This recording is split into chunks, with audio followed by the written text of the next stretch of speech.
المصيبة بك علينا وعلى جميع أهل الإسلام، وجلت وعظمت مصيبتك في السماوات على جميع أهل السماوات.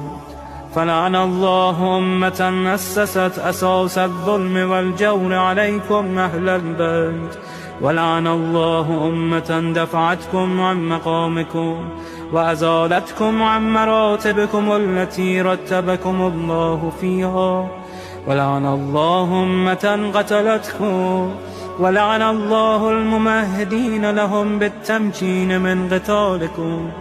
برئت إلى الله وإليكم منهم ومن أشياعهم وأتباعهم وأوليائهم. يا أبا عبد الله، إني سلم لمن سالمكم وحرب لمن حاربكم إلى يوم القيامة. ولعن الله آل